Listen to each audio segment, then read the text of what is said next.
ओम शांति। अव्यक्त मुरली सीरीज में आज की मुरली है 22 जनवरी 70।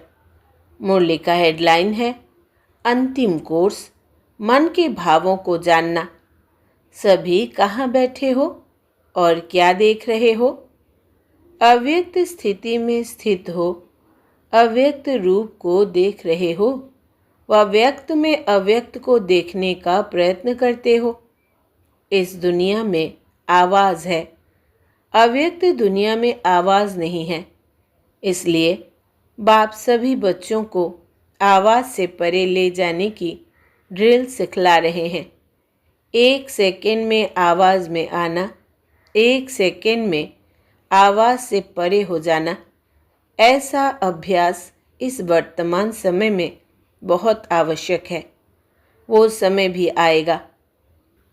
जैसे जैसे अव्यक्त स्थिति में स्थित होते जाएंगे, वैसे वैसे नैनों के इशारों से किसके मन के भाव को जान जाएंगे। कोई से बोलने व सुनने की आवश्यकता नहीं होगी। ऐसा समय अब आने वाला है। जैसे बाप दादा के सामने जब आते हो तो बिना सुनाए हुए भी आप सभी के मन के संकल्प, मन के भावों को जान लेते हैं। वैसे ही आप बच्चों को भी यही अंतिम कोर्स पढ़ना है। जैसे मुख की भाषा कही जाती है, वैसे ही फिर रूहों की रूहान होती है, जिसे रूह रूहान कहते हैं। तो रूह भी रूह से बातें करते हैं, लेकिन कैसे? क्या रूहों की बातें मुख से होती है? जैसे जैसे रूहानी स्थिति में स्थित होते जाएंगे, वैसे वैसे रूह रूह की बात को ऐसे ही सहज और स्पष्ट जान लेंगे। जैसे इस दुनिया में मुख द्वारा वर्णन करने से एक दो के भाव को जानते हो, तो इसके लिए किस बात की धारणा की आवश्यकता है? विशेष इस बात की आवश्यकता है जो सदैव बुद्धि की लाइन क्लियर हो। कोई भी अपने बुद्धि में व मन में डिस्टर्बेंस होगा व लाइन क्लियर न होगी तो एक दो के संकल्प और भाव को जान नहीं सकेंगे। लाइन क्लियर न होने के कारण अपने संकल्पों की मिक्सचरिटी हो सकती है। इसलिए हर एक को देखना चाहिए कि हमारी बुद्धि की लाइन क्लियर है। बुद्धि में कोई भी किसी प्रकार का विघ्न तो नहीं सताता है। अटूट, अटल, अथक, यह तीनों ही बातें जीवन में है। अगर इन तीनों में से एक बात में भी कमी है तो समझना चाहिए कि बुद्धि की लाइन क्लियर नहीं है। अब बुद्धि की लाइन क्लियर हो जाएगी तो उसकी स्थिति स्मृति क्या होगी? जितनी जितनी बुद्धि की लाइन अर्थात पुरुषार्थ की लाइन क्लियर होगी, उतना उतना क्या स्मृति में रहेगा? कोई भी बात में उनके सामने भविष्य ऐसा ही स्पष्ट होगा जैसे वर्तमान स्पष्ट होता है। उनके लिए वर्तमान और भविष्य एक समान हो जाएंगे। जैसे आजकल साइंसदानों ने कहाँ कहाँ की बातों को इतना स्पष्ट दिखाया है जो दूर की चीज़ भी नज़दीक नज़र आती है। इसी रीति से जिनका पुरुषार्थ क्लियर होगा, उनको भविष्य की हर बात दूर होते भी नज़दीक दिखाई पड़ेगी। जैसे आजकल टेलीविज़न में देखते हैं तो सभी स्पष्ट दिखाई पड़ता है ना। तो उनकी बुद्धि और उनकी दृष्टि टेलीविज़न की भांति सभी बातें स्पष्ट देखेंगी और जानेंगी, और कोई भी बात में पुरुषार्थ की मुश्किलात नहीं रहेगी। तो वो अनुभव, वो अंतिम स्थिति की परख अपने आप में देखो कि कहाँ तक अंतिम स्थिति के नज़दीक है। जैसे सूर्य अपने जब पूरे प्रकाश में आ जाता है तो हर चीज़ स्पष्ट देखने में आती है। जो अंधकार है, धुंध है, वो सभी खत्म हो जाता है। इसी रीति जब सर्वशक्तिवान ज्ञान सूर्य के साथ अटूट संबंध है तो अपने आप में भी ऐसे ही हर बात स्पष्ट देखने में आएगी। और जो चलते चलते पुरुषार्थ में माया का अंधकार व धुंध आ जाता है, जो सत्य बात को छिपाने वाले हैं, वो हट जाएंगे। इसके लिए सदैव दो बातें याद रखना। आज के इस अलौकिक मेले में जो सभी बच्चे आए हैं, वो जैसे लौकिक बाप अपने बच्चों को मेले में ले जाते हैं, तो जो स्नेही बच्चे होते हैं उनको कोई ना कोई चीज़ लेकर देते हैं। तो बाप दादा भी आज के इस अनोखे मेले में आप सभी बच्चों को कौन सी अनोखी चीज़ देंगे?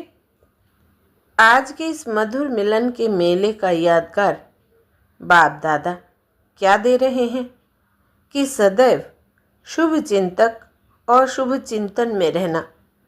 शुभ चिंतन और शुभ चिंतक, यह दो बातें सदैव याद रखना। शुभ चिंतन से अपनी स्थिति बना सकेंगे और शुभ चिंतक बनने से अनेक आत्माओं की सेवा करेंगे। तो आज यह वतन से आए हुए सभी बच्चों के प्रति अविनाशी सौगात है।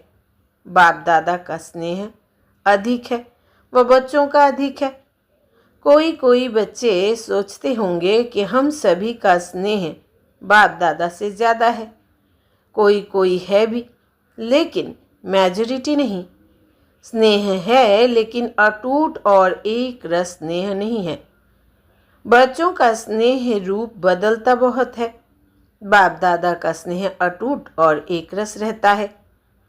तो अब बताओ कि किसका स्नेह ज़्यादा है? बाप दादा बच्चों को देखते हैं तो त्रिनेत्री होने से 3 रूपों से देखते हैं। वो कौन से 3 रूप? जैसे आप बच्चे बाप को 3 रूपों से देखते हो ना, तो वो सभी जानते हैं। लेकिन बाप बच्चों को 3 रूप से देखते हैं। एक तो पुरुषार्थी रूप, दूसरा अब संगम का भविष्य जो फरिश्ता रूप है, और तीसरा भविष्य देवता रूप। तीनों का साक्षात्कार होता रहता है। तीनों ही रूप एक एक ऐसे ही स्पष्ट देखने में आते हैं जैसे वर्तमान यह देह का रूप इन आँखों से स्पष्ट देखने में आता है।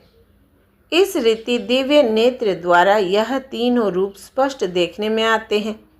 जैसे इन आँखों से देखी हुई चीज़ का वर्णन करना सहज होता है ना, सुनी सुनाई बातों का वर्णन करना कुछ मुश्किल होता है, लेकिन देखी हुई बात का वर्णन करना सहज होता है और स्पष्ट होता है। तो इन दिव्य नेत्रों व अव्यक्त नेत्रों द्वारा हर एक के तीनों रूप भी इतना ही सहज वर्णन करना होता है। वैसे ही आप सभी को भी 1-2 के यह तीनों रूप देखने में आएंगे। अभी यथा योग्य यथाशक्ति है, लेकिन कुछ समय बाद यह यथाशक्ति शब्द भी खत्म हो जाएगा और हर एक अपने अपने नंबर प्रमाण संपूर्णता को प्राप्त हो जाएंगे। तो बाप दादा आप सभी के संपूर्ण मुखड़े देखते हैं। संपूर्णता नंबरवार होगी। माला के 108 मणके जो है, तो नंबर 1 मणका और 108वां मणका दोनों को संपूर्ण कहेंगे कि नहीं? विजय रत्न कहेंगे। विजय रत्न अर्थात अपने नंबर प्रमाण संपूर्णता को प्राप्त हो। उनके लिए सारे ड्रामा के अंदर वही संपूर्णता की फर्स्ट स्टेज है। जैसे सतयुग में विश्व महाराजन तो 8वां भी कहलाएगा, लेकिन फर्स्ट विश्व महाराजन की सृष्टि के संपूर्ण सुख और 8वें के संपूर्णता के सुख में अंतर होगा ना।